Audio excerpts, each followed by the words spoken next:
ओम सभी को नमस्ते। मंत्रोच्चारण। ओम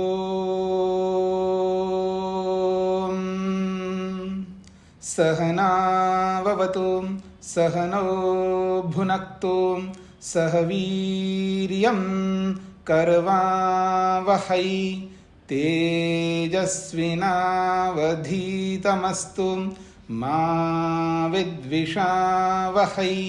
ओम शांति शांति शांति। योग दर्शन की कक्षा संख्या 97 है। समाधि पाद के 45वें सूत्र तक हमने विचार किया है। प्रसंग चल रहा है संप्रज्ञात समाधि। संप्रज्ञात समाधि के 4 विभाग हैं: सवितर्का, निर्वितर्का, सविचारा और निर्विचारा नामक समापत्तियां। संप्रज्ञात समाधि की इन 4 अवस्थाओं वाली जो समाधियां हैं, इनका एक और नाम है। जैसे संप्रज्ञात इसका एक नाम है, ऐसा ही इसका दूसरा नाम है समापत्ति, और इसका एक तीसरा नाम भी आगे सूत्र में स्पष्ट किया जा रहा है। सूत्र संख्या 46 है। ता एव स बीजः समाधि। ता एव स बीजः समाधि।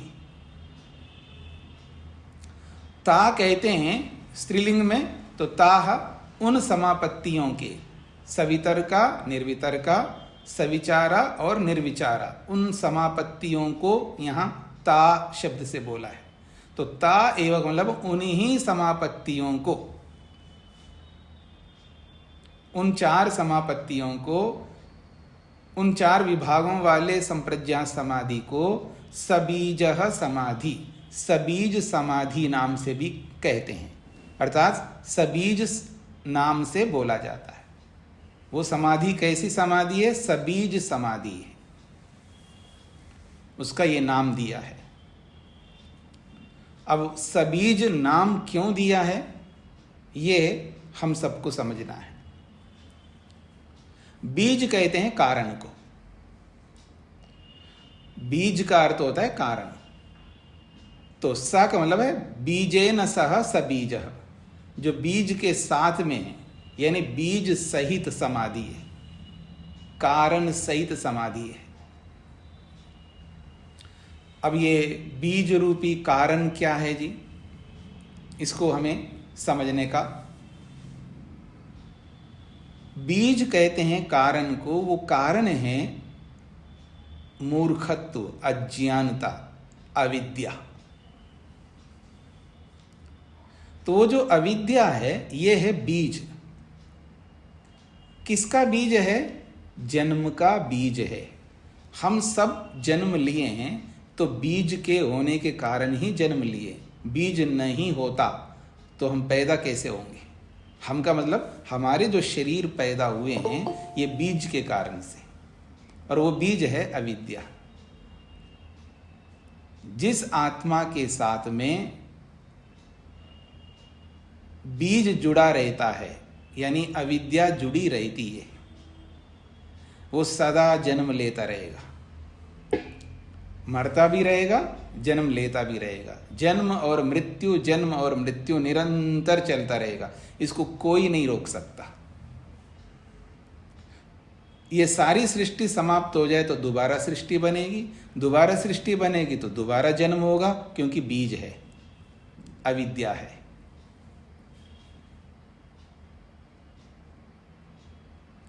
हाँ, एक बात समझ लेना, जब सारी सृष्टि समाप्त होती है, तो सारी सृष्टि जब समाप्ति होती है तो शरीर तो समाप्त होता ही है। सृष्टि समाप्त होती का मतलब है हमारा जो सूक्ष्म शरीर है वो भी समाप्त होता है, सब प्रलय में विलीन होता है।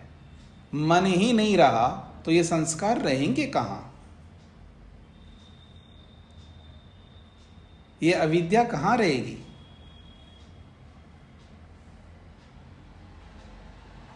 कुछ समझ में आ रहा है प्रश्न? जब प्रलय हो गया, संसार ही नहीं रहा, जब कोई तत्व ही नहीं रहा, सृष्टि समाप्त हो गई, प्रलय हो गया, न सूक्ष्म शरीर है न स्थूल शरीर है, कुछ है ही नहीं है, मन ही नहीं है। क्योंकि आपने सुना है, क्या सुना है आपने?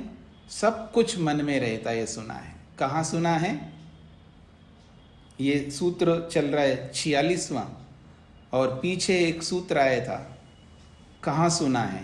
अभी आपकी परीक्षा की घड़ी है, कौन सुनाएंगे? बिना देखे सुनाना है, हाथ खड़ा करिए।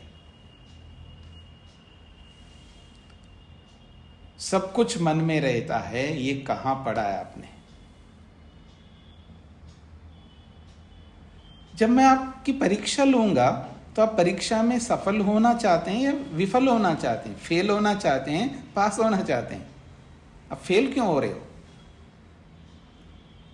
राजकुमारी जी कौन है? हाथ खड़ा किया है, क्या कहना चाहते हैं आप?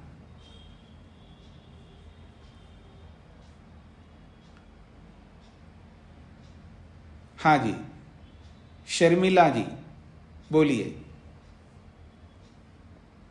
नमस्ते स्वामी जी। जी, शिव संकल्प मंत्र में आपने पढ़ाया था, साईकाली मंत्र है ना, उसमें आपने पढ़ाया था। नहीं, अब पता नहीं और क्या क्या पढ़ाया होगा, कहाँ कहाँ बताया होगा। मेरा प्रश्न तो योग दर्शन की बात हो रही। योग दर्शन में कहाँ पढ़ाया आपने? आप प्रारंभ से योग दर्शन पढ़ रहे हो? हाँ जी। हाँ, तो योग दर्शन से बताओ ना। RIS जी बोलिए।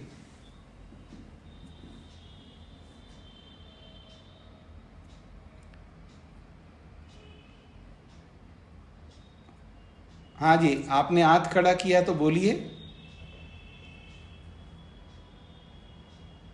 कोई हाँ जी बोलिए, अपने चेहरे को भी दिखाइए, कौन बोल रहे हैं आप?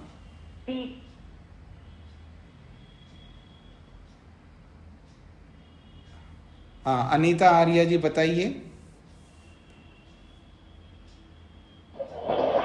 स्वामी जी, मन के विषय में हमने दूसरे सूत्र में पढ़ा है, जिसमें मन की 5 अवस्थाओं के बारे में, चित्त, मूल, चित्त और इन सभी के बारे में पढ़ा है। प्रश्न तो मन के विषय में हमने जब आपको उत्तर देना है तो प्रश्न को समझना चाहिए। प्रश्न पूछा कुछ और है और उत्तर कुछ और दे रहे हैं आप। हाँ जी, आप बताइए आर्या जी।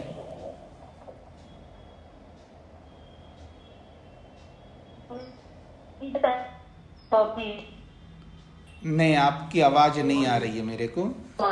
कोई बात नहीं, अपना माइक बंद कर लीजिए, आवाज नहीं आ रही है। तो आपने लिखा है, लिखा हुआ तो देख लेते हैं जी, क्या लिखा है आपने?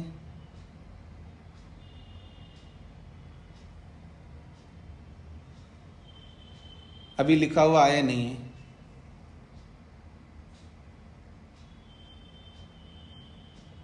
हाँ, बिल्कुल ठीक बात कही आपने। आर्या जी ने ठीक उत्तर दिया है जी, आप में से कोई नहीं दे रहे हैं। उन्होंने कहा 24वें सूत्र में पढ़ा है, इसी पाद के 24वां सूत्र है। अभी नहीं देखना है, अभी सुनना है आपको। जब आप नहीं बता पाएंगे, अध्यापक को कब अच्छा लगता है? जब उसको नया पाठ ना पढ़ाना होता है तब अच्छा लगता है। नया पाठ के लिए तैयारी करनी पड़ती है, मेहनत करना पड़ता है, और आप अध्यापक को मेहनत करवाना ही नहीं चाहते हैं। कैसे विद्यार्थी हैं आप लोग? पढ़ाई हुई बात को बताने में उसको कोई मेहनत नहीं करना पड़ता है ना।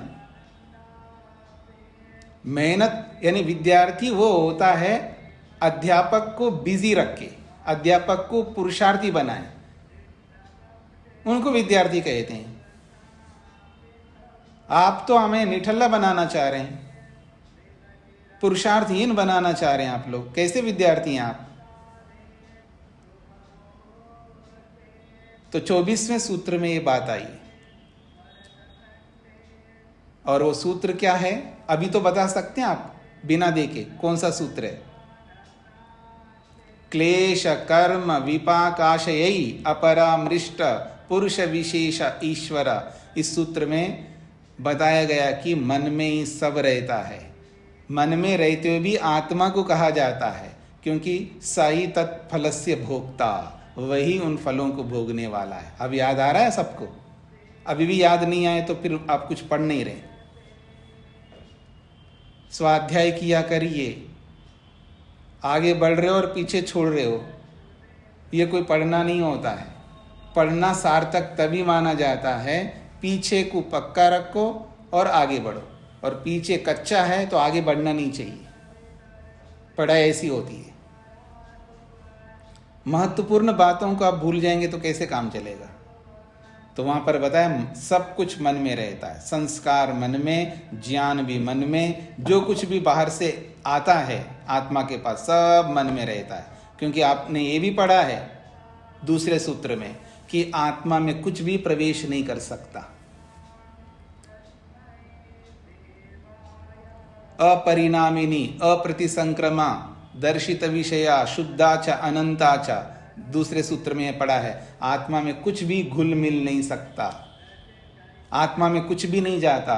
तो जो रोज आप ज्ञान विज्ञान ग्रहण कर रहे हो आत्मा में जा रहा है, मन में जा रहा है। जो भी आप प्राप्त करते हो सब मन में रहता है, और उसी मन को नष्ट कर दिया परमात्मा ने। अब जब नई सृष्टि बनेगी तो आत्मा को मिलेगा कैसे? समझ में आ गया? नहीं आया ना? फिर भी जब नया शरीर देता है तो परमात्मा देता है हमको वापस उसी को। तो जो कारण में विलीन हो गए तो सब कारण में विलीन है सूक्ष्म रूप से, यूं समझ लीजिएगा। और जब कार्य बनाते तो उसको उभार करके आपके अंदर प्रविष्ट कराएगा भगवान ने। आपने बनाए संस्कार तो आपको ही देंगे, कहीं नहीं जाता। ये ज्ञानात्मक वृत्ति है और परमात्मा के ज्ञान में भी रहता है। हमने क्या क्या कर्म किए हैं वो सारा लेखा जोखा किसके पास रहेगा? ये तो हमारे मन में रहेगा और परमात्मा के पास भी रहेगा। परमात्मा ज्ञानी है ना, सर्वज्ञ है ना, उसको पता है हमने क्या क्या किया है। हम कितने मूर्ख हैं, कितने ज्ञानी हैं, सब परमात्मा को पता है। इसलिए जितने मूर्ख हैं उतनी सारी मूर्खता वापस आपको चीप देगा परमात्मा। मोटी भाषा में कह रहा हूं मैं, कहीं नहीं जाएगा। तो इसलिए याद रखना कि ये जितने भी संस्कार है, जितना भी ज्ञान है, सब कुछ वापस हमारे साथ जोड़ता है परमात्मा, उसके ज्ञान में रहता है। वो दृष्टा बन करके देख रहा है तो हम कैसे कर्म करते हैं, कैसे ज्ञान प्राप्त, सब परमात्मा को पता है। ये जो पता है ना, ये पता परमात्मा के पास में रहता है, ये स्टोर परमात्मा में भी रहता है। ऐसा समझ लीजिएगा। तो ऐसा समझेंगे तो आपको ये बात समझ में आ जाएगी। तो ये जो बीज है, अविद्या है, ये अविद्या अभी विद्यमान है क्योंकि संप्रज्ञात समाधि लगाया। अभी अविद्या को हमने नष्ट नहीं किया, दग्ध बीज नहीं बनाया, वो तो असंप्रज्ञात में जाकर के करेंगे। तो इसलिए अविद्या को रोका है उसने, अविद्या को रोक करके ही समाधि लगाया, समाप्त करके समाधि नहीं लगाया, अविद्या को रोका है उसने। गोदरेज के बहुत बड़ा ताला लगा करके उसको बंद करके रखा एक पिटारे में, ऐसा समझ लीजिएगा। उसको रोक रखा है, अविद्या को नष्ट नहीं किया अभी। इसलिए वो बीज अभी भी है। अगर कोई संप्रज्ञात समाधि लगा करके इन सारे तत्वों का दर्शन किया लेकिन असंप्रज्ञात नहीं लगाया और मर जाए तो, और परिवेश ऐसा ना मिले तो फिर वो अविद्या का काम करने लगेगा।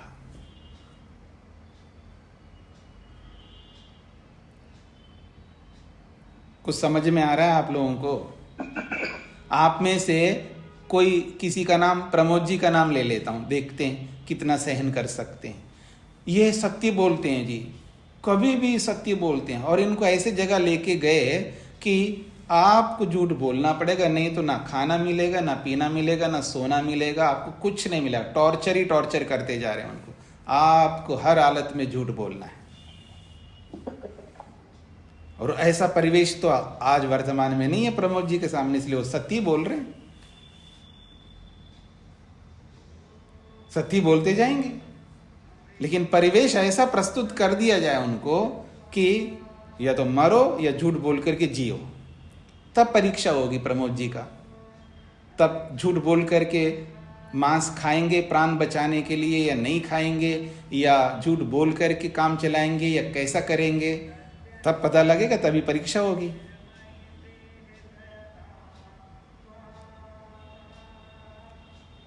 ऐसा ही ऐसे माहौल में किसी को पैदा कर दे भगवान, वहां कोई परिवेश ही नहीं हमारा, तो जैसा परिवेश है वैसा बन जाएंगे। वहां पर माहौल वैसे बना देता व्यक्ति को, उसका प्रभाव हम पर बहुत ज्यादा पड़ता है माहौल का। तो इसलिए समझने का प्रयत्न करना, ये जो बीज है, ये जो अविद्या है, ये अभी बनी हुई है। भले वो संप्रज्ञात समाधि लगाया है, सवितर का समाधि लगाइए, निर्वितर का समाधि लगाइए, सविचारा समाधि लगाइए, निर्विचारा समाधि लगाइए, लेकिन बीज अभी भी विद्यमान है कारण रूप में। कभी भी सावधानी हटी और दुर्घटना घटी, फिर वो अविद्या वापस उभर करके आ सकती है, क्योंकि उसने उसको समाप्त नहीं किया। आपको बता दूं मैं आपको कि आदमी जीवन भर कभी मांस नहीं खाया, लेकिन कल को दिखाई दे रहा तो मांस खाता हुआ दिखाई देता है। मैंने देख लिया, दुनिया कुछ नहीं है, कुछ भी खा लो, क्या फर्क पड़ता है, दुनिया जी रही। ऐसे बदल जाता है, छूमंतर हो जाता है वो आदमी। कब बदल जाता है गिरगिट की तरह, किसी को पता नहीं है। इसलिए आप सब बदलने वाले हैं, आप सब बदलते हैं। जैसे गिरगिट जो है ना, रूप बदलता रहता ना, ऐसे बदलते जाएंगे आप। ये तभी तक बदलेंगे जब तक अविद्या बनी हुई। यदि किसी ने अविद्या को समाप्त कर दिया, फिर वो नहीं बदल सकता। वो कहेगा मेरे को मार डालो, मेरे को समाप्त कर दो, मेरे कुछ भी कर लो, मेरा तो कुछ नहीं बिगाड़ सकता, मैं आत्म तत्व हूं। नैनम छिंदन्ति शस्त्राणि नैनम दहति पावक न चैनम क्लेदयन्त्यापो न शोषयति मारुतः। उसने आत्मसात किया है चिति शक्ति अपरिणामिनी अप्रतिसंक्रमा दर्शित विषया शुद्धा च अनंता च। मेरा कोई कुछ नहीं बिगाड़ सकता। मारना है तो मार डाल भाई। अब मैं किसी को मार नहीं सकता, परिवेश ही ऐसा है कि मरना है बस, तो मर जाऊंगा, पर गलत नहीं करूंगा। ये कौन कर सकता है? जिसके पास अविद्या ना हो।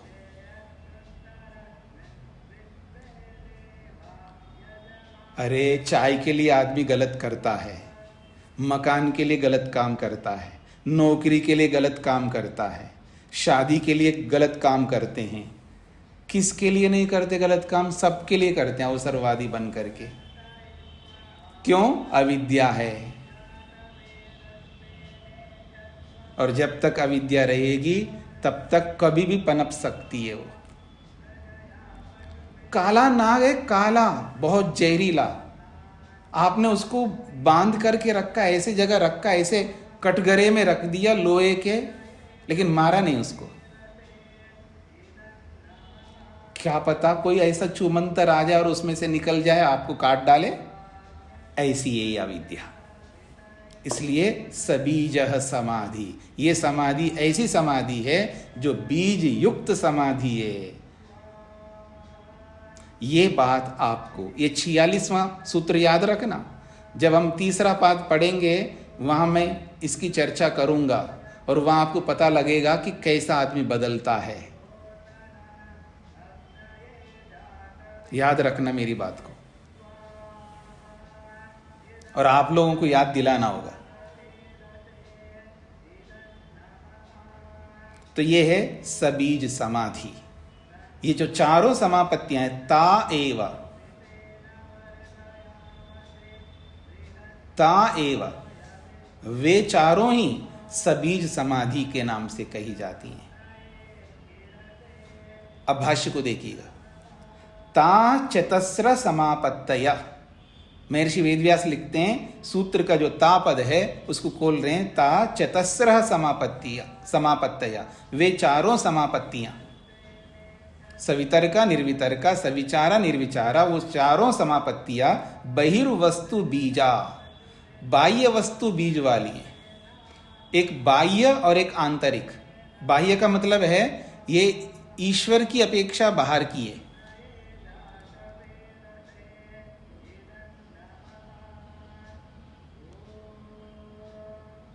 हाँ जी, मेरी ओर देखिएगा। एक ने ऐसा मकान बनाया है क्योंकि जगह ही कम है उसके पास में। बोला था ना एक दिन, आपको याद आ रहा हो, 60 गज का, हाँ 50 गज का, 100 गज का। अब छोटा छोटा स्थान है और वो भी दिल्ली में रहता है। वो क्या करता है, एक कमरा आगे बनाया, दूसरा कमरा उसके पीछे बना दिया, बस ऐसे बना सकता है। और छोटा छोटा बनाएगा तो 3 कमरा बना दिया, एक आगे, उसके पीछे एक, उसके पीछे एक। तो दूसरे कमरे की अपेक्षा पहला वाला कमरा बाहर की है अंदर की है, बताओ? अंदर की है बाहर की है? पहला कमरा, फिर दूसरा कमरा, फिर तीसरा कमरा। तो दूसरे कमरे की अपेक्षा पहला कमरा बाहर की है या अंदर की है? बाहर की है। तीसरे कमरे की अपेक्षा दूसरा कमरा बाहर की है या अंदर की है? बाहर की है। और तीसरा कमरा अंदर की है। अंदर की किस अपेक्षा से? पहले दूसरे की अपेक्षा से। तो ये बाह्य का अर्थ ऐसा होता है। हमारा लक्ष्य 2 समाधियां लगाना है, संप्रज्ञात और असंप्रज्ञात। तो असंप्रज्ञात की अपेक्षा से संप्रज्ञात क्या है? बाहर की है। इसलिए कहा बहि वस्तु बीजा, ये बाह्य वस्तु बीज वाली है। बाह्य वस्तु का मतलब है संप्रज्ञात समाधि में जो जो वस्तुओं का दर्शन होता है, 27 पदार्थों का दर्शन होता है, तो बाह्य वस्तुओं का दर्शन कराने वाली ये समाधि है, लेकिन साथ में बीज है उसके साथ में। उन 27 पदार्थों के दर्शन के साथ साथ बीज भी हमारे पास है, अविद्या। तो बाह्य वस्तु बीज वाली समाधियां हैं। बाह्य वस्तु बीज वाली ये समाधियां हैं। इति, इसलिए समाधि अपि सबीजः, इसलिए उस समाधि का नाम सबीज समाधि है। जब बाह्य वस्तु बीज वाली है तो समाधि को भी सबीज समाधि कहते हैं, यानी बीज सहित समाधि है, अविद्या युक्त समाधि है। अविद्या युक्त समाधि का मतलब है उस समाधि में अविद्या भी समाप्त नहीं हुई है। समाधि तो लग रही है लेकिन अविद्या अभी समाप्त नहीं हुई है, क्योंकि अविद्या को समाप्त करना होता है। इसलिए इसका नाम है सबीज समाधि। अब उन विभागों को समझा रहे हैं। तत्र स्थूले अर्थे सवितर्का निर्वितर्का, तत्र उन 4 प्रकार की समापत्तियों में स्थूले अर्थे, स्थूल अर्थ के विषय में, जो स्थूल अर्थ का मतलब पंचमाभूत, पंचमाभूतों को स्थूल बोला है। हाँ, यहां पर समझ लीजिए, स्थूल किसको कहते हैं? यहां पर स्थूल उसको कहते हैं जिसके आगे कोई नई वस्तु नहीं बनती। यहां स्थूलता और सूक्ष्मता वो नहीं है जो लोक में स्थूल सूक्ष्मता का व्यवहार होता है। पंचमाभूतों को स्थूल भूत इसलिए नहीं कहते वो बड़े हैं इसलिए स्थूल है, ऐसा नहीं इसका अर्थ। वो तो दिखाई नहीं देते हैं तो बड़े कैसे हुए? स्थूल का अर्थ है यहां पर, ये पारिभाषिक शब्द है स्थूल भूत, तो स्थूल शब्द यहां पारिभाषिक है। ये जो टर्मोलॉजी है ये उस बात को कह रही है कि स्थूल का मतलब है इस पंचमाभूतों में से, यानी पृथ्वी रूपी भूत से कोई नई और वस्तु नहीं बनती है, उसके आगे कोई नई चीज नहीं बनती है। केवल पृथ्वी तत्व से, केवल जल तत्व से, केवल अग्नि तत्व से, केवल वायु तत्व से, केवल आकाश तत्व से कोई नई वस्तु नहीं बनती है, इसलिए स्थूल कहा इसको। ऐसा कई बार बोल चुका हूं मैं पहले आपको। तो स्थूले अर्थे, जो स्थूल भूत है, स्थूल भूत के विषय में सवितर्का निर्वितर्का है, यानी स्थूल भूतों में सवितर्का और निर्वितर्का नामक समाधियां लगती हैं। स्थूल भूतों में समाधि जो लगती है ये सवितर्का और निर्वितर्का नामक समाधि लगती है। अब इस स्थूल भूतों में सवितर्का निर्वितर्का जो समापत्तियां हैं ये किस रूप में होती है, इसका क्या स्वरूप है, ये आपको समझ में आना चाहिए। कौन बताएंगे जी आप में से? स्थूल भूत में सवितर्का निर्वितर्का समापत्तियां लगती हैं, तो दोनों में अंतर क्या है? स्थूल भूत तो स्थूल ही है, तो स्थूल के लिए एक ही समाधि होनी चाहिए, लेकिन दोनों समाधियां हैं, सवितर्का भी है और निर्वितर्का है। क्या अंतर है इन दोनों में? एक हाथ खड़ा है, 2,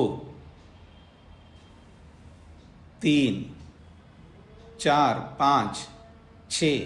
अच्छा, बहुत बढ़िया। कई बार एक को देख करके एक हाथ खड़ा करते हैं। सरोज जी बताइए।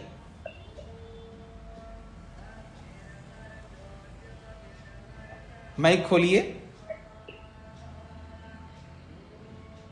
सवितर्का में स्वामी जी शब्द अर्थ ज्ञान उनके अनुभूति होती है, और 3 पदार्थ सत रज तम। क्या क्या बोला आपने? शब्द अर्थ ज्ञान की अनुभूति होती है जी।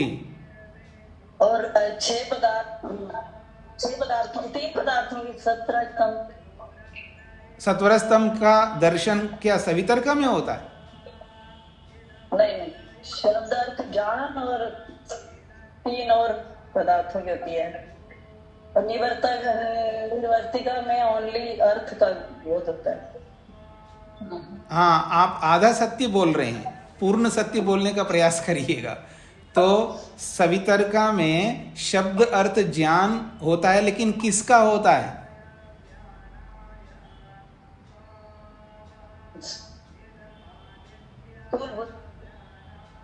हाँ, स्थूल भूतों का, बिल्कुल ठीक है।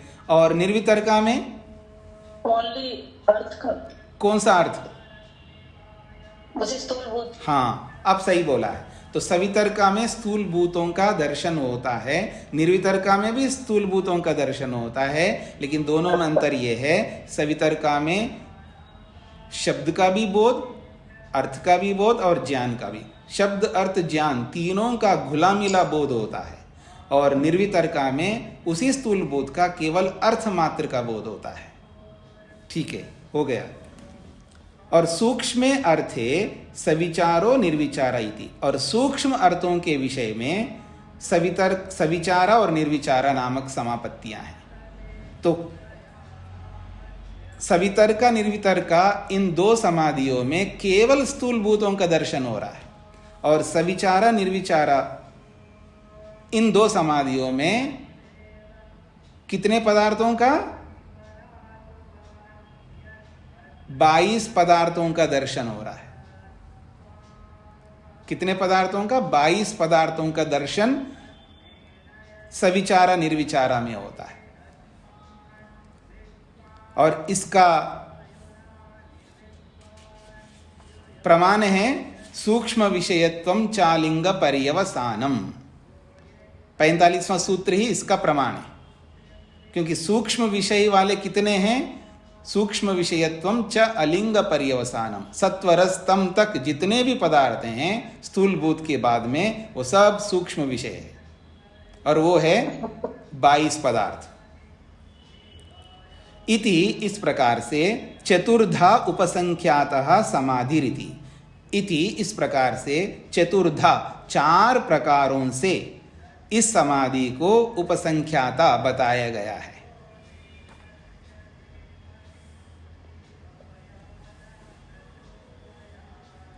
ये सूत्र पूरा हो गया जी, 46वां सूत्र। अब आप में से इस सूत्र के संबंध में कोई बात समझ में नहीं आई हो तो पूछ सकते हैं। प्रभुलाल जी को क्या कहना है? स्वामी जी नमस्ते जी। अभी आपने सविचारा निर्विचारा में 22 पदार्थ बताए जी। 21 होते हैं शायद। हाँ जी, जानकारी 21 पदार्थ होते हैं, मेरी जानकारी 21 पदार्थ बताइए। सकता हूँ। हाँ बताइए। 5 कर्मात्राएं, 5 ज्ञानेन्द्रिया, 5 कर्मेंद्रिया, मन, अहंकार, बुद्धि 18, और 1 वो सत्वर स्तंभ 21। और जीवात्मा का दर्शन कहाँ होता है? जीवात्मा तो इसमें वहां तक किया ना, अलिंग तक किया ना स्वामी जी आपने। नहीं, वो अलिंग पर सूक्ष्मत्व तो अलिंग पर्यवसानम तक ही है, इसमें तो कोई दो राय नहीं है। वो तो कारण कार्य कारण की प्रक्रिया में सूक्ष्म अलिंग पर्यवसान तक है, लेकिन जीवात्मा का दर्शन तो संप्रज्ञात समाधि में होता है ना, जो पहले सूत्र में बताया।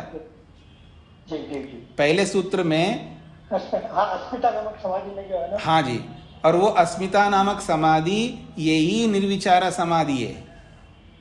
जी, या निर्विचारा भी कह सकते हो, सविचारा भी कह सकते हो। जी, चार ही प्रकार की समाधियां बताई संप्रज्ञात की, वितर्कानुगत, विचारानुगत, आनंदानुगत और अस्मितानुगत, ऐसे चार बताए। उन्हीं चार समाधियों को यहाँ पर सवितर्का, निर्वितर्का, सविचारा और निर्विचारा, नाम अलग अलग है लेकिन समाधियां वही है जी। इसलिए मैंने 22 प्रकार के पदार्थ बोला है, ठीक है। धन्यवाद। हाँ जी, प्रमोद जी को क्या पूछना है? नमस्ते स्वामी जी। जी स्वामी जी, अभी आपने बताया कि कोई व्यक्ति यदि संप्रज्ञात समाधि तक पहुंच जाता है और उसके पश्चात उसकी मृत्यु हो जाती है, ऐसी स्थिति में भी अगली बार अगले जन्म में यदि उसको अनुकूल परिस्थितियां नहीं मिली तो वो मतलब गलत ट्रैक पर जा सकता है। बिल्कुल। तो स्वामी जी, ये जो उसने इतना परिश्रम किया है तो इसका उसको क्या फल फिर आगे मिलेगा, किस प्रकार से नहीं, मिलेगा, ये बता सकते? ऐसा है, यूं तो ये है कि जो अच्छे कर्म करके जाता है तो अच्छा ही जन्म मिलता है, लेकिन हम इतने खोटे लोग हैं, हम केवल अच्छे नहीं करते हैं, कोई कोई ऐसा भी कर्म इतना खोटा करते हैं, उसके इतना वो बलवान हो जाता है, वो अच्छे कर्म जो है थोड़ी देर के लिए बंद करके उस बहुत बड़े खोटे कर्म के आधार पर उसको ऐसे जगह जन्म देता है। आपको कुछ समझ में आया? नहीं स्वामी, फिर आगे जाके फिर उसका भी तो कुछ मिलेगा ना स्वामी, जो इतना परिश्रम किया? नहीं मिलेगा ना, अवसर तो मिलेगा ना। दृष्टा बन करके देखो दुनिया को। अब मैं आपको उदाहरण देता हूँ, आपको वैसे नहीं समझ में आया, उदाहरण से समझ में आएगा। स्लम में बच्चा पैदा होते हैं, बहुत बच्चे पैदा होते हैं, ज़्यादा होते हैं। पॉश एरिया की अपेक्षा से स्लम में सबसे ज़्यादा बच्चा पैदा होते हैं। होते नहीं होते प्रमोद जी? होते हैं। तो वहाँ उनका परिवेश कैसा है, उनके कर्मों के अनुसार है,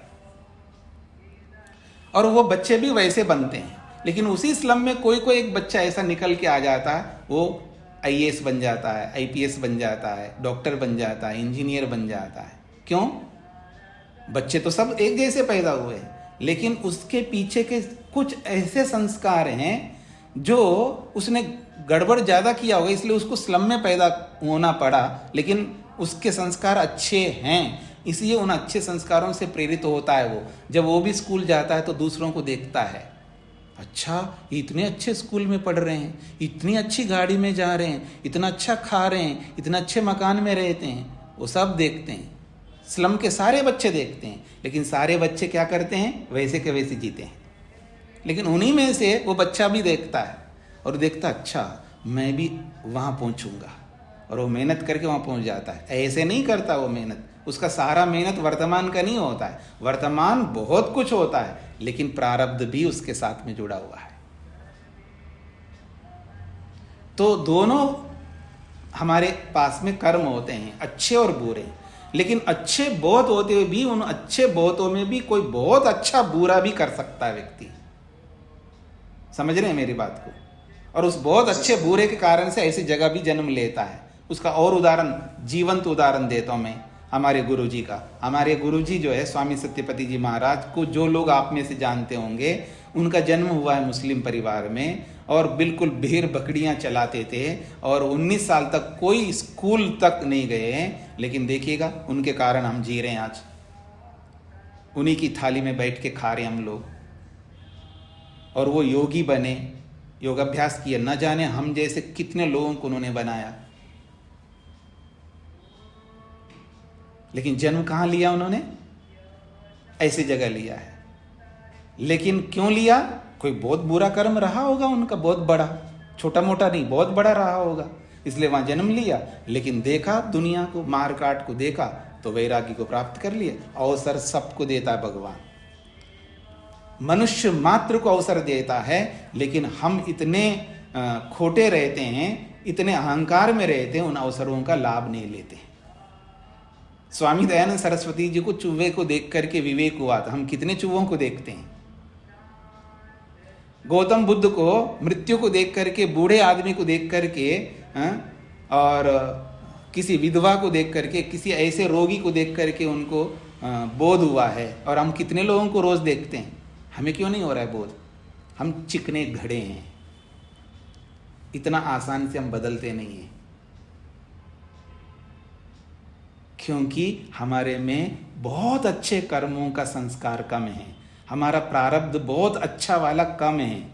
याद रखना आप सबका, मेरा भी, सबका, हम सब एक ही लाइन में खड़े हैं।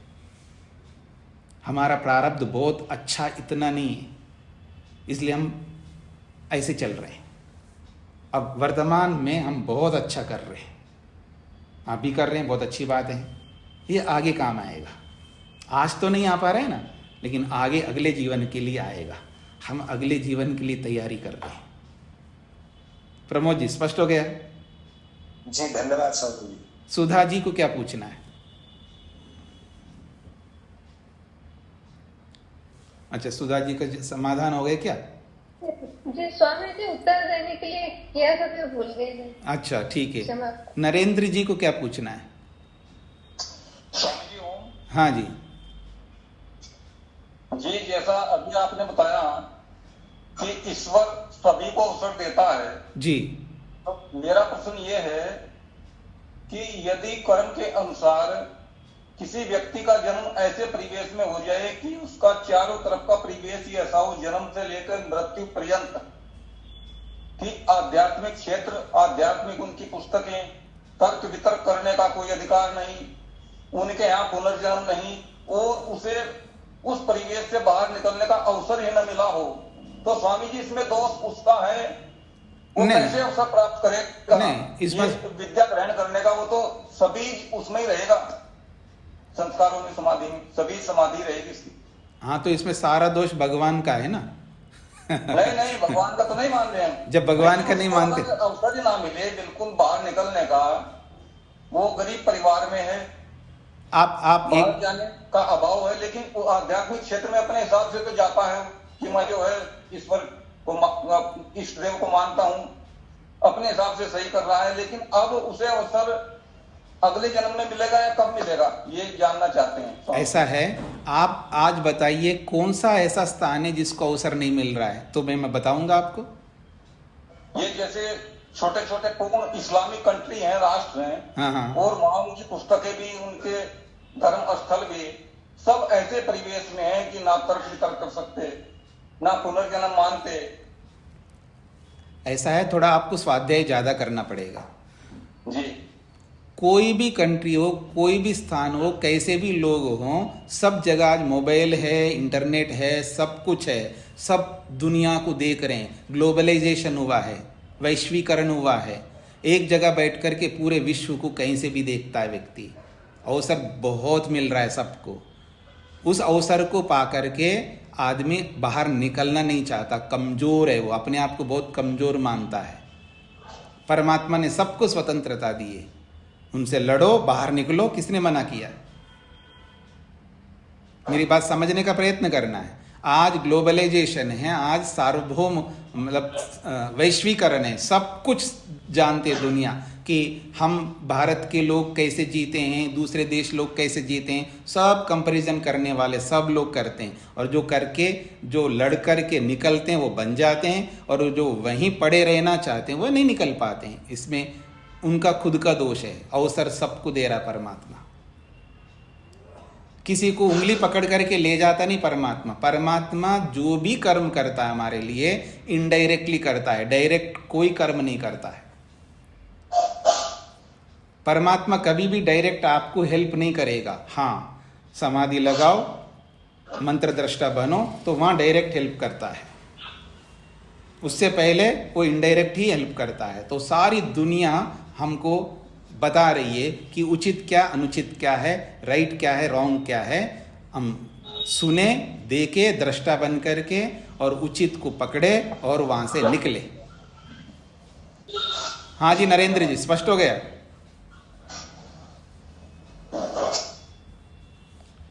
हाँ, ऋचा जी को क्या पूछना है? नमस्ते स्वामी जी। जी। यदि किसी ने अपने मन मतलब मन को शुद्ध कर लिया है, या फिर मन जो मन में है वही, जैसे बोलते हैं ना, मन वचन और कर्म को एक बना लिया है जी, और बहुत ही ज्यादा उसको पालन भी करता है, तो क्या परमात्मा उनको हेल्प करेंगे? ऐसा मैंने बताया ना अभी, इनडायरेक्टली हेल्प करेंगे ना? तो इनडायरेक्टली तो सबको कर रहा है, आपको भी कर रहा है, हमको भी, सबको करता ही है इनडायरेक्टली। डायरेक्टली हेल्प कब करता है, ये आपका प्रश्न है, तो उत्तर मैंने दे ही दिया कि डायरेक्ट तो समाधि के बाद में ही होगा। जी जी। और किसी का कोई प्रश्न है? युधिष्ठिर जी बोलिए।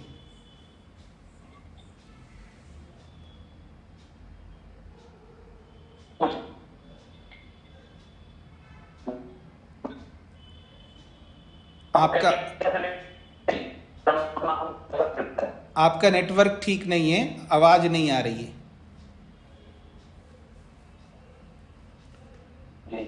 तो और किसी कुछ प्रश्न पूछना है? ता एव सबीजः समाधि को लेकर के किसी को पूछना है?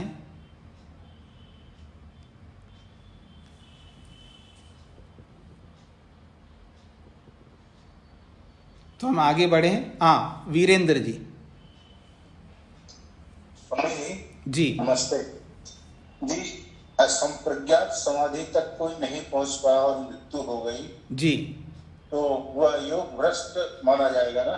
नहीं नहीं नहीं, मृत्यु हो गई, असंप्रज्ञात नहीं, असंप्रज्ञात में नहीं पहुंचे, संप्रज्ञात के बाद ही मृत्यु, उसको योग भ्रष्ट नहीं कहते। योग भ्रष्ट उस व्यक्ति को कहते हैं कि अच्छी सिद्धि को प्राप्त कर लिया है, फिर उसके बाद अहंकार पैदा करके वो उस अच्छी सिद्धि का मिसयूज करता है, तब वो योग भ्रष्ट होता है। जैसे मैं सिद्धियों के बारे में ना कह करके दूसरी बात कहता हूँ। मान लीजिए एक आदमी को बड़ा पद दे दिया आपने, और बड़ा पद दे दिया तो उसको अहंकार हो गया। अहंकार हो गया तो अपने मन मर्जी, फ्री स्टाइल में चलता हुआ आदमी, मैं बड़ा आदमी हूँ क्योंकि अब मेरे को कोई कह नहीं सकता, सब मेरे नीचे के लोग हैं, वो मेरे को डायरेक्ट कैसे क्वेश्चन करेंगे, प्रश्न करेंगे, आप ये गलत कर रहे हो, सही कह रहे हो, सब डरते हैं। तो फिर वो क्या करता है, अहंकारी बन करके मनमर्जी करने लगता है, वो है उस पद से भ्रष्ट हो गया। ऐसे ही जो बहुत बड़ी सिद्धि को संप्रज्ञात समाधि में अलग अलग सिद्धियां प्राप्त करके फिर वो भ्रष्ट होता है, कैसे होता है वो मैं बताऊंगा आगे तीसरे पाद में। जैसा भी बोला था ना, इसी सूत्र को पढ़ाते समय मैंने प्रमोद जी के प्रश्न के संदर्भ में बोला था, आप लोग पूछिएगा, इस बात को लेकर के मैं वहाँ चर्चा करूँगा, तो वहाँ आपको पता लग जाएगा योग भ्रष्ट कैसा होता है। जी, पर एक उपलब्धि को प्राप्त करके जब मर जाता है तो वो कभी भ्रष्ट नहीं होता। भ्रष्ट का मतलब है उस उपलब्धि का मिसयूज करता है, दुरुपयोग करता है, तब उससे भ्रष्ट होता है। जिसको आप बोलते हैं ना लौकिक भाषा में पथ भ्रष्ट। अच्छे पथ में, अच्छे रास्ते में जा रहा था और अच्छे रास्ते में जाता हुआ भी वो बदल गया। बदल इसलिए जाता है क्योंकि अहंकार पैदा करता है। अहंकार पैदा करने के बाद में वो फ्री स्टाइल में चलता है, अब मेरे कोई कहने वाला नहीं है, ऐसा। तब जाकर के उस सिद्धि का वो दुरुपयोग करता है, तब भ्रष्ट होता है। अगर सिद्धि का दुरुपयोग कोई नहीं करता, अपनी योग्यता का दुरुपयोग कोई नहीं करता, अपनी प्राप्ति का दुरुपयोग कोई नहीं करता, वो कभी भ्रष्ट नहीं होता है। जी, ममता जी बोलिए। जी स्वामी जी नमस्ते। जी स्वामी जी, सविचार और निर्विचार के बारे में मैं कुछ पूछना चाहती हूँ। जी स्वामी जी, सविचार समापत्ति कहने का अर्थ है शब्द अर्थ ज्ञान के साथ देश काल निमित्त छह का अनुभव सहित तन्मात्रा आदि सूक्ष्म भूत का साक्षात्कार होना ही सविचार समापत्ति है। जी, और निर्विचार केवल तन्मात्रा आदि सूक्ष्म भूत का स्वरूप का प्रत्यक्ष होना निर्विचार है। हाँ, उस स्वरूप की जगह पर आप अर्थ मात्र बोल सकते ताकि सबको समझ में आएगा। स्वरूप का बोलना भी उचित है, लेकिन अर्थ मात्र से सब लोग और अच्छी तरह समझते हैं। आप ठीक कह रहे हैं, बिल्कुल वैसा ही है। ठीक है स्वामी, धन्यवाद। हाँ जी, और कोई प्रश्न? अब मैं 47वां सूत्र को, थोड़ा बड़ा है और बहुत महत्वपूर्ण है, कल ही पढ़ाऊंगा। अब आप में से किसी को कोई प्रश्नोत्तर करना हो तो कर सकते हैं। प्रमोद जी। स्वामी जी, जैसे आपने बताया कि पथ भ्रष्ट जो हो जाते हैं, लौकिक क्षेत्र में तो समझ में आता है, लेकिन क्या आध्यात्मिक क्षेत्र में भी इस इतनी योग्यता प्राप्त करने के पश्चात योगी भ्रष्ट हो जाता है? बिल्कुल, संप्रज्ञा समाधि को पाकर के भी भ्रष्ट होता है। क्यों? यही सूत्र कारण है, 46वां सूत्र। क्योंकि अविद्या अभी है, बीज है। जब बीज है तो कभी भी खाद पानी डालो तो अंकुरित हो जाएगा। अब बीज ही नहीं है ना, तो बीज ना हो ऐसा मेहनत करो, फिर देखना फिर वो कैसे पथभ्रष्ट होगा। वो होगा ही नहीं, क्योंकि उसके पास बीज ही नहीं है। बीज ही नहीं है तो अंकुरित ही नहीं होगा। अंकुरित नहीं होगा तो फिर वो भ्रष्ट कैसे होगा? क्योंकि बीज जब तक रहेगा तो उस बीज को खाद पानी ना मिले, ये प्रयास हमें करना होता है। और अहंकार ला करके हम वो प्रयास ना करके उसमें खाद पानी डालने लगते हैं, तब तो फिर वो वापस एकदम बाहर निकल के आएगी वो अविद्या। कितनी बड़ी उपलब्धि प्राप्त कर ले, संप्रज्ञा समाधि से बड़ी उपलब्धि क्या हो सकती है? वो उपलब्धि को पाकर के भी वो वापस गिर जाता है, बैक टू द पेविलियन, वापस लौट के वहीं आता है नीचे। कारण अविद्या बनी हुई है। इसलिए कितनी बड़ी उपलब्धि हमको प्राप्त, चाहे धन प्राप्त हो जाए, चाहे विद्या प्राप्त हो जाए, चाहे और भी अलग अलग योग्यताएं, जितने भी स्मार्टनेस है हमारे, वो अगर हमारे को प्राप्त हो रहे हैं तो वहां अहंकार से बचे रहना होता है। यदि अहंकार ले आए तो गए। पैसे से अहंकार होता है, विद्या से अहंकार होता है, और आश्रम से भी अहंकार होता है। मैं सन्यासी हूं, ये अहंकार है। तो आश्रम से, विद्या से, पद से, धन से, जमीन से, रूप से, बल से, पता नहीं किस किस से अहंकार बहुत उत्पन्न होता है। उसको रोकने का मेहनत जो नहीं करता है, वो कितना ही बड़ा आदमी, वो एकदम वहीं पर पहुंच जाता है जहां पहले था। बहुत मेहनत करना पड़ता है। हाँ जी, शकुंतला जी। स्वामी जी प्रणाम जी। एक शब्द है स्वामी जी, सासना आदिमान विशेष प्राणी, इसका क्या अर्थ हुआ? सासना कहते हैं, जब गाय को आप देखते हो तो उसके गले में लटका रहता ना कंबल सा, कंबल। हाँ जी, कंबल। उसको सासना कहते हैं जी।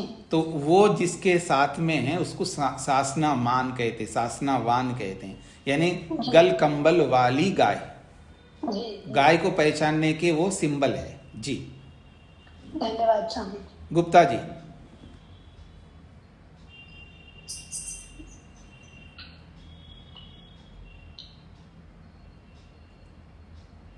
गुप्ता जी बोलिएगा, माइक खोलिएगा।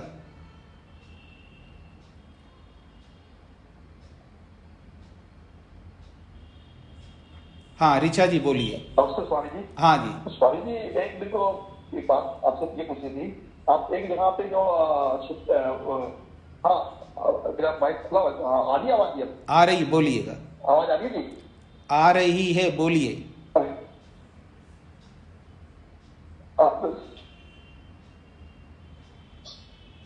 स्वामी जी, स्वामी जी, मैं पूछना चाह रहा हूँ कि जो उसमें लिखा हुआ है, जो एकांत वृत्ति में लिखा हुआ है, और वृत्ति रहित जो चित्त है और प्रशांत वाहिता, तो उसमें तो चित्त में कोई वृत्ति की कोई मतलब वो क्या है वृत्ति रहित, तो उसका मीनिंग क्या है समझा लीजिए आप। हाँ जी, समाधि में। ठीक है, वृत्ति रहित का मतलब है जो ध्यान में एक वृत्ति तो रहती है, क्योंकि बिना वृत्ति के ध्यान नहीं होता है। शब्द वृत्ति रहती है या अनुमान वृत्ति रहती है। अभी बोला था ना पिछले सूत्र 44वें सूत्र में, कौन सा सूत्र है? नहीं, ये 43वां सूत्र, स्मृति परिशुद्धो स्वरूप शून्य इव अर्थमात्र निर्भास निर्वितर्का। तो वहाँ श्रुत और अनुमान वाली वृत्ति रहती है, उसी के सहारे से ध्यान चलता है। समस्त ध्यान शब्द प्रमाण या अनुमान प्रमाण के माध्यम से चलता है। तो वो एक वृत्ति है, उसके अतिरिक्त और कोई वृत्ति नहीं रहती है। जिस वस्तु का ध्यान चल रहा है, उस वस्तु संबंधी वृत्ति को छोड़ करके बाकी कोई वृत्ति नहीं रहती है। यह है प्रशांत वायिता का मतलब। समझ में आ गया आपको?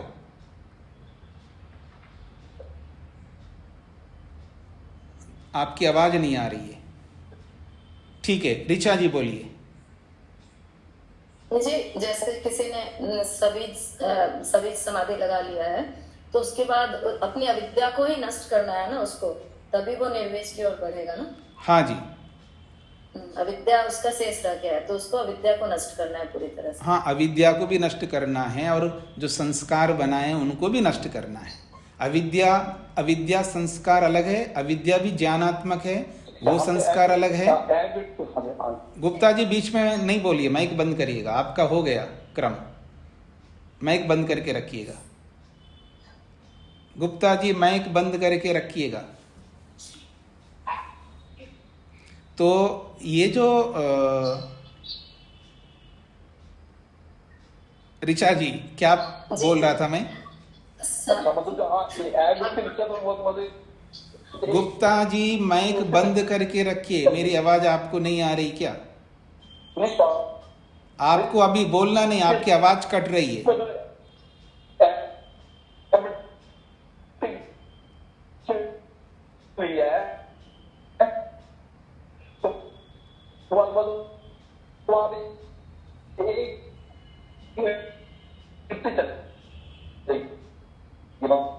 आप अपना माइक बंद करिएगा।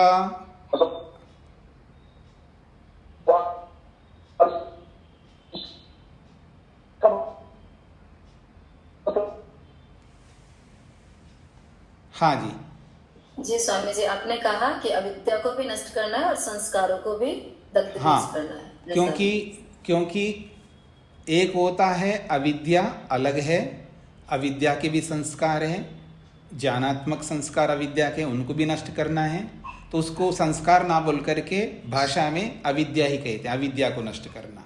और संस्कार उनको कहते हैं जो अविद्या का प्रयोग करने पर, अविद्या का जब प्रयोग करते हैं, जब मूर्खता हम करने लगते हैं, यानी लोभ करने लगते हैं, तो लोभ के संस्कार भी बनते हैं, क्रोध के संस्कार भी बनते हैं। हाँ, ऐसे ही जितनी भी अविद्या के प्रकार हैं, काम, क्रोध, लोभ, मोह, ईर्ष्या, अहंकार आदि, उन सब के संस्कार बनते। वो संस्कार अलग है, अविद्या अलग है, संस्कार अलग है। तो उन संस्कारों को समाप्त करना होता है जी। और तीसरा एक संस्कार है। वेद कुमारी जी अपना माइक बंद करके रखिए। हाँ, तो जैसे कर्म हम करते हैं,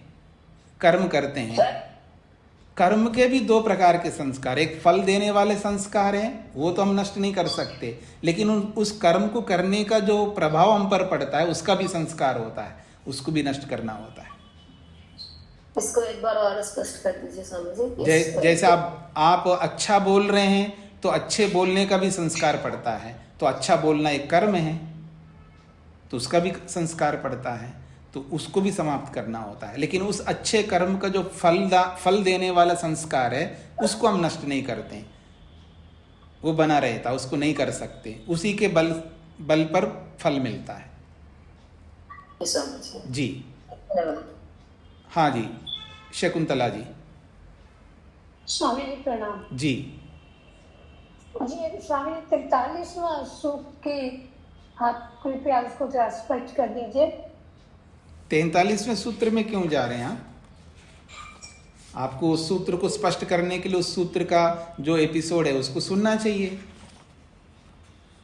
आपको। जी, तो मैं उसमें उपस्थित नहीं थी स्वामी।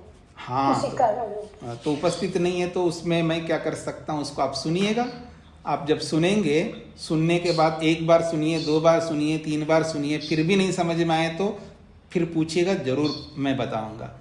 बिना आपके पुरुषार्थ के मैं नहीं बताना चाहता हूँ। जी स्वामी जी ठीक है। सुधा जी, ऐसा जी सुधा जी बोलिए। कौन स्वामी जी? जी स्वामी जी, प्रकृति सत्व रज तम तीनों के मेल से प्रकृति कहते हैं ना, तीनों के हाँ जी, मिलाने पर प्रकृति सिद्ध होती है। मिलाने का मतलब तो तीनों का सामूहिक नाम है, तीनों का सामूहिक नाम है। तो उस या तो आप बोलिए पहले। उस सामूहिक नाम को फिर अलिंग नाम से यहाँ पर कहा गया है। अलिंग भी कह सकते हैं प्रकृति को। हाँ जी, अलिंग भी कह सकते हैं, प्रकृति को भी कह सकते हैं, सत्वर स्तंभ भी कह सकते हैं, प्रधान भी कह सकते हैं, और भी कुछ नाम है, आगे बताएंगे, बहुत सारे नाम हैं उनके। जी जी स्वामी जी। स्वामी जी एक बात और है कि जब हम कोई काम करते हैं तो उसके संस्कार होते हैं, जिसको अभी कहा है कि हमको उन संस्कारों को भी दग्ध बीज करना होता है, तो वो फल देने वाले नहीं होते हैं जिनको हम दग्ध बीज। तो अभी आप ये नहीं सुन रहे थे, मैंने बोला था कि फल देने वाले संस्कारों को समाप्त नहीं कर सकते, ये बोला था ना जी। तो फिर क्यों पूछ रहे हो? जी उन संस्कारों को कैसे हम दग्ध बीज कर सकते हैं? जैसे अविद्या के कर सकते हैं, जैसे और संस्कारों को कर सकते हैं, वैसे कर सकते हैं। धन्यवाद जी वेद प्रिया जी। स्वामी जी, जैसे हमने पीछे के सूत्रों में पढ़ा कि मन को प्रसन्न करके एकाग्र कर सकते हैं जी, तो स्वामी जी जब कभी विपरीत परिस्थितियां हो, उसमें हमने अभी जैसे हम रोज पढ़ रहे हैं उसमें पढ़ते हैं कि जन्म से ही दुख शुरू हो जाता है, तो हम अपने प्रतिदिन के जीवन में भी, हम दिनचर्या में भी देखते हैं कोई ना कोई ऐसा होता है परिस्थिति कि जिससे हमें दुख का अनुभव होता है, तो तब भी स्वामी जी मन एकाग्रता को तब ज्यादा लगता है, तब तो मन में वैसे नहीं है कि मन प्रसन्न है, तब लगता है सच में निरीक्षण करके कि सच में जीवन है, दुख स्वरूप है, तो उससे हटने की इच्छा करते हुए यही मार्ग है, ऐसा सोचते हुए कि स्वयं से जुड़ना, स्वयं से जुड़ते हुए परमात्मा से जुड़ना, तो इस मार्ग पर चलकर ज्यादा एकाग्रता बनती है स्वामी जी, ऐसा लगता है। नहीं, आपने बहुत बोल दिया ना, आपका प्रश्न क्या है इसमें से समझ में नहीं आ रहा है मेरे को। स्वामी जी मेरा प्रश्न ये है कि हमने पीछे पढ़ा मन प्रसन्न होता है तो एकाग्र होता है जी, तो जब विपरीत परिस्थितियां आती हैं तब जीवन की सच्चाई को हम देखते हैं, तो तब भी मन एकाग्र होता है, उससे हटने की इच्छा बनती है। हाँ जी बिल्कुल होता है। तो ये कंडीशन नहीं है ना, केवल प्रसन्नता से ही मन एकाग्र होता है, तो नहीं, गलत बोल दिया। जो वास्तविकता को देखने पर भी मन प्रसन्न होता है, केवल वास्तविकता से एकाग्र नहीं हो रहा है, वास्तविकता को देखने पर मन प्रसन्न होता है, फिर एकाग्र होता है। जैसे मन में यही विचार आता है कि जीवन को, अभी हमने जैसे सुना पढ़ा कि सच में ये दुख स्वरूप है, ऐसा अनुभव किया, तो उस हटने की इच्छा होते हुए, अपने से जुड़ने की इच्छा होते हुए, तो एकाग्रता ज्यादा बनती है, तो इसमें प्रसन्नता तो नहीं, आपको वो पकड़ में नहीं आ रहा है, वो पकड़ में नहीं आ रही, इसलिए आपको ऐसा लग रहा है। जब वास्तविकता को देखता है व्यक्ति तो उसको खुशी मिलती है, प्रसन्नता मिलती है, और उस प्रसन्नता से ही एकाग्र हो रहा है। उसका ड्यूरेशन जो है ना, उसकी जो अवधि है वो बहुत सूक्ष्म होती है, यानी वास्तविकता को देखते ही मन प्रसन्न होता है, मन प्रसन्न होते ही एकाग्रता होती है, लेकिन उसका क्रम जो है हमको पकड़ में नहीं आता, इसलिए आपको ऐसा लग रहा है। स्वामी जी आपसे बात करके भी पकड़ में आने लगा कि उस टाइम हम हल्का कितना महसूस करते हैं, वो सब हटते हुए। जी जी बिल्कुल होता है, तो हल्का महसूस करना ही प्रसन्नता है। जी जी, तो इसको यहीं पर विराम देते हैं, समय हो गया आपका, कल मिलते हैं। ओम शांति शांति शांति।